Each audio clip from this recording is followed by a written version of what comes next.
بسم اللہ الرحمن الرحیم۔ اعوذ باللہ من الشیطان الرجیم، بسم اللہ الرحمن الرحیم۔ عزیز طلباء کرام، السلام علیکم ورحمۃ اللہ وبرکاتہ۔ امید ہے آپ سب خیر و عافیت سے ہوں گے۔ جواہر البلاغہ حصہ اول، سبق نمبر 27۔ کل ہم نے موارد عدول کا آغاز کیا تھا۔ موارد عدول یعنی مخاطب کا ظاہر حال کبھی کبھار اور ہوتا ہے، جبکہ متکلم اس کو کچھ اور فرض کر رہا ہوتا ہے۔ مخاطب کا حقیقی صورتحال، ظاہری صورتحال یہ ہے کہ اس کو خبر کا علم نہیں ہے، خالی الذہن ہے، لیکن متکلم اس کو متردد کی جگہ پر فرض کر رہا ہے، متکلم اس کو منکر کی جگہ پر فرض کر رہا ہے۔ تو یہ ہیں موارد عدول، ان میں سے دو کل ہو چکے تھے۔ آج ہماری کوشش ہوگی کہ چار جو موارد عدول رہتے ہیں وہ بھی پڑھیں، اور ان کے علاوہ جو تیسری تنبیہ ہے وہ بھی پڑھیں۔ تیسرا جو موارد عدول میں سے ہیں وہ ہے متردد کو خالی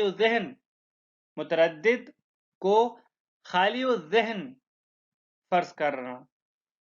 ایک متردد ہے، آپ اس کو خالی ذہن فرض کرتے ہیں، تو یہ بھی عدول ہو گیا۔ متردد کو منکر فرض کرنا، ایک بندہ ہے وہ متردد ہے، منکر نہیں ہے، لیکن آپ اس کو منکر فرض کر رہے ہیں، آپ اس طرح کلام کر رہے ہیں اس کے ساتھ کہ گویا کہ وہ منکر ہے۔ پانچواں، منکر کو خالی ذہن فرض کرنا۔ چھٹا، منکر کو متردد فرض کرنا۔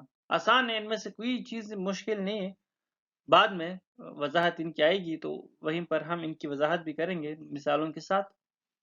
تیسری تنبیہ اس بارے میں ہے کہ کبھی کبھار ایسا ہوتا ہے کہ نہ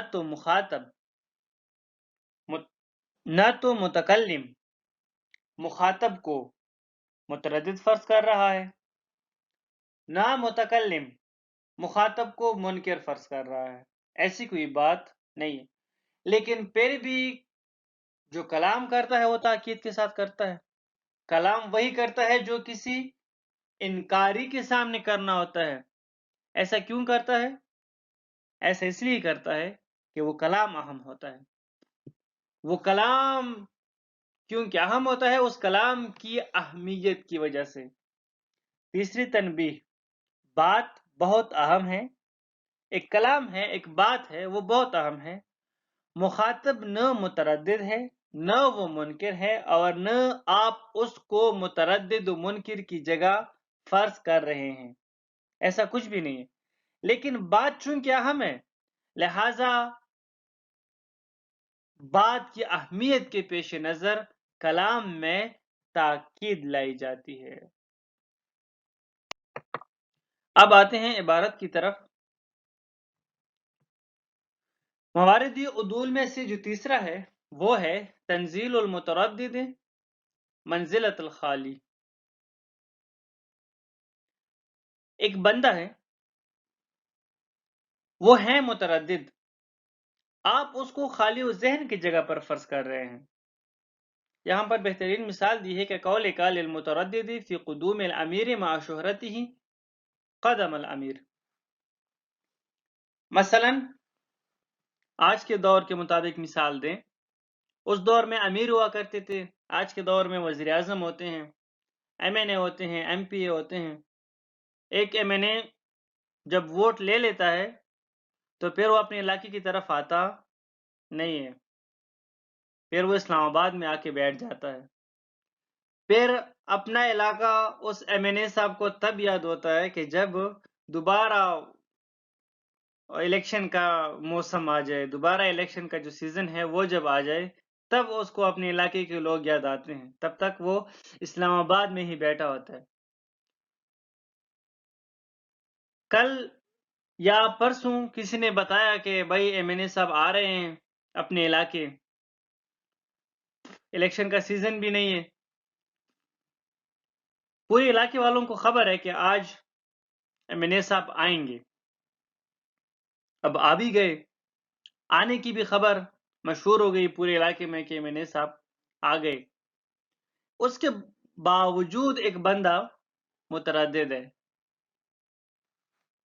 قدوم الامیر مع شہرتی ہی، مثلا ایک بندہ متردد ہے، ایم این اے صاحب، امیر صاحب آیا ہوا ہے، پورے شہر میں شہرت ہے کہ بھئی وہ آیا ہوا ہے، مشہور ہے یہ بات، پھر بھی وہ متردد ہے، تو اب بھی آپ یہ کہیں گے اس کو کہ بے شک ایم این اے صاحب جو ہے وہ آیا ہوا ہے، اس کی ضرورت نہیں ہے، تاکید لگانے کی ضرورت نہیں ہے، آپ فقط ان سے اتنا کہیں قدم الامیر ہو کہ امیر صاحب، ایم این اے صاحب آیا ہوا ہے، بس یہ کافی ہے اس متردد کے لیے.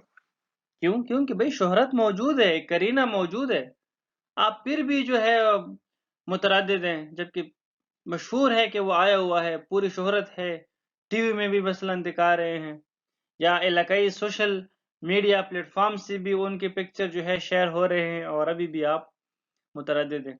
تنزیل المتردد منزلۃ المنکر. کبھی کبھار ایسا ہوتا ہے، چوتھا قسم، کہ ایک بندہ ہے وہ متردد ہے، آپ اس کو منکر کی جگہ پر فرض کر رہے ہیں. فقولک للسائل المستبعد لحصول الفرج ان الفرج لقریب. مثلا ایک بندہ ہے، وہ بہت زیادہ رنجیدہ ہے یا بہت زیادہ خستہ حال ہو چکا ہے، اور وہ نا امید ہے، فرض کریں انکار کی حد تک نا امید ہے کہ کبھی ہمارے اوپر خوشی نہیں آئے گی. البتہ وہ متردد ہے کہ خوشی ہمارے اوپر آئے گی بھی کہ نہیں آئے گی، کیونکہ یہ تو نہیں ہو سکتا نا کہ کوئی بندہ کہے ہمارے اوپر کبھی بھی خوشی نہیں آئے گی، یہ تو شاذ و نادر ہی ہو سکتا ہے کہ اس طرح کا موقع انسان پر آئے، کیونکہ عین ممکن ہے آج انسان خستہ حال ہے، غم کی صورت میں ہے، چند دن بعد، چند مہینوں بعد، چند سالوں بعد اس طرح ہوا بھی ہے، اکثر ہوتا بھی ہے، کوئی نہ کوئی خوشی تو انسان پر آ جاتی ہے، انسان کے حالات بہتر ہو جاتے ہیں. لیکن اس بندی کی صورتحال سے آپ کو پتہ چل رہا ہے کہ یہ کچھ زیادہ ہی خستہ حال ہو چکا ہے، انکاری کی حد تک، تو آپ کہتے ہیں کہ ان الفرج لقریب، کہ خوشی جو ہے وہ قریب ہے، بے شک خوشی قریب ہے. انا کو بھی لگا دیا، جملے بھی اسمیہ ہے، اور لام زائدہ بھی لگا لیا. آپ نے اس متردد کو منکر کی جگہ پر فرض کیا، اور جو کلام ایک منکر کے سامنے لانا چاہیے تھا وہ آپ لے کر آ گئے. پانچواں، تنزیل المنکر الخالی. ایک بندہ ہے وہ منکر ہے، آپ اسے خالی و ذہن کی جگہ پر فرض کر رہے ہیں. اذا کان لدیہ دلائل و شواہد لو تأملها لارتدع وزال انکارہ. مثلا ایک بندہ ہے، اس کے سامنے دسیوں دلائل اور شواہد موجود ہیں، اس کے باوجود بھی اگر وہ تعامل کرے تو وہ اس انکار سے ہٹ جائے گا، اس کا یہ انکار ختم ہو جائے گا، لیکن تعامل کرتا نہیں ہے، ان دلائل و شواہد کو مانتا نہیں ہے، ان پر غور و فکر کرتا نہیں ہے. اگرچہ وہ منکر ہے، آپ کی بات کو تسلیم نہیں کر رہا، لیکن کیا آپ یہاں پر بھی کلام وہ انکار والا لے کر آئیں گے؟ آپ خبر انکاری لے کر آئیں گے؟ نہیں، ضرورت نہیں ہے، اتنے سارے شواہد موجود ہے، کوئی ضرورت نہیں ہے کہ آپ یہاں پر ان کے لیے جو کلام ہے وہ انکاری لے کر آئیں. یہاں پر اگر آپ کلام انکاری لے کر آئیں گے تو کلام زائد ہو جائے گا، اضافہ ہو جائے گا، ضرورت نہیں ہے. آپ فقط یعنی خبر کی صورت میں کلام لے کر آئیں تو یہ زیادہ فصیح ہے. مثلا قرآن مجید میں خداوند تبارک و تعالیٰ کا فرمان ہے وَإِلَٰهُكُمْ إِلَٰهٌ وَاحِدٌ، اور آپ لوگوں کا جو اللہ ہے، جو معبود ہے، وہ ایک ہے. وہ لوگ جو مشرک ہیں، کئی خداؤں کی عبادت کرتے ہیں، بتوں کی عبادت کرتے ہیں، کئی ان کے معبود ہوتے ہیں. اب دسیوں دلائل و شواہد موجود ہیں، اور مکہ کے مشرکین کے سامنے رسول خدا نے پیش بھی کیے، پھر بھی جب انہوں نے انکار کیا تو خدا نے یہی کہا وَإِلَٰهُكُمْ إِلَٰهٌ وَاحِدٌ.